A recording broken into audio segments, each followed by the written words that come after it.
Salut tout le monde, on se retrouve aujourd'hui dans une nouvelle vidéo pour réaliser ensemble un petit cake dégradé de rose, un petit cheesecake dégradé de rose avec des petites myrtilles, voilà.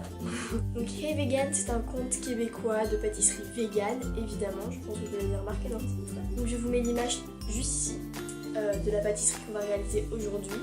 J'espère que cette vidéo va vous plaire et je vous laisse avec la suite. Et alors pour commencer, on va venir prendre une bougie chauffe-plat et on va prendre son petit truc en aluminium, ça va nous servir de moule. Je prends ensuite de la fimo liquide et j'en prends une grosse quantité et je viens râper du pastel couleur un peu cannelle, marron foncé, sanguine et un tout petit peu d'orange. Voilà, et je viens mélanger tout ça. N'en mettez pas trop, faut pas que ce soit complètement opaque, vous voyez, il faut que ça ait une couleur un peu marron clair type caramel. Je rajoute un petit peu de marron foncé parce que je trouvais que c'était pas assez foncé. Et voilà à peu près la couleur qu'on obtient. Ensuite je prends de la pâte ocre que j'ai écrasée en tout petits morceaux. Et je viens en mettre, ça va nous faire comme des morceaux d'amandes, de cacahuètes. Voilà. Et je viens vider tout ce que j'avais. Voilà. Je viens ensuite prendre mon petit moule en aluminium et je verse la préparation dedans. Vous allez voir, on dirait vraiment un gâteau au chocolat, ça a l'air trop bon, on dirait un brownie. Oh là là, j'avais trop envie de le manger, mais évitez, franchement, c'est un conseil. Donc voilà ce que ça donne. Ensuite, je vais prendre la pâte magenta et framboise en fimo à part égale que je viens mélanger. Prenez-en plus que moi. Voilà, j'en avais pas fait assez. J'étale ça au cran 1 de la machine à pâte. Voilà ce que ça donne pour ceux qui ont un rouleau. Je fais exactement la même chose avec de la pâte rosée en effect, toujours chez Fimo. Voilà, je l'étale au cran 1 aussi.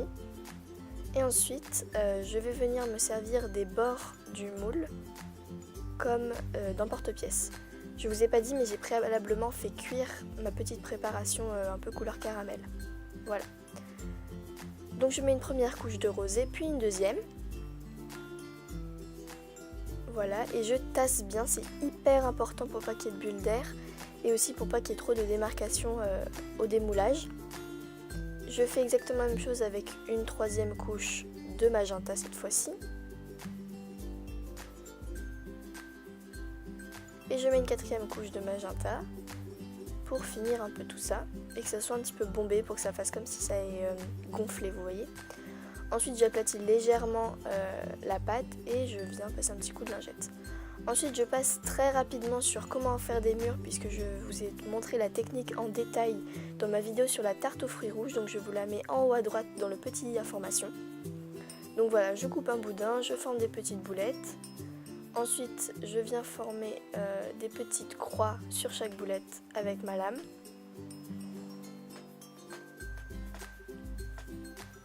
Voilà.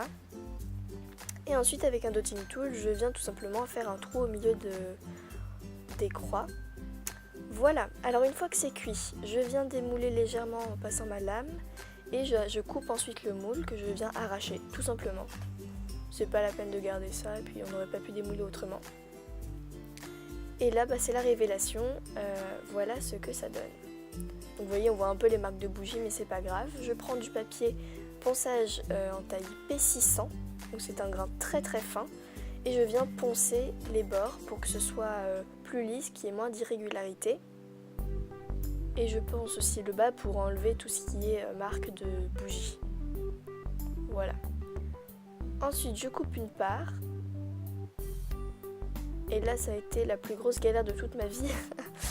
Donc il faut y aller très doucement et en même temps la fimo liquide est hyper dure à couper, donc voilà, ça c'est pas super pratique, mais bon, le résultat en vaut la peine.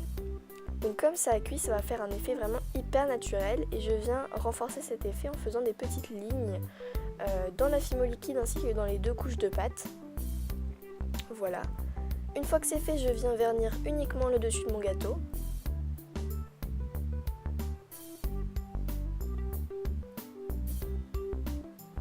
Et je viens placer une à une les petites mûres qui ont aussi été cuites préalablement.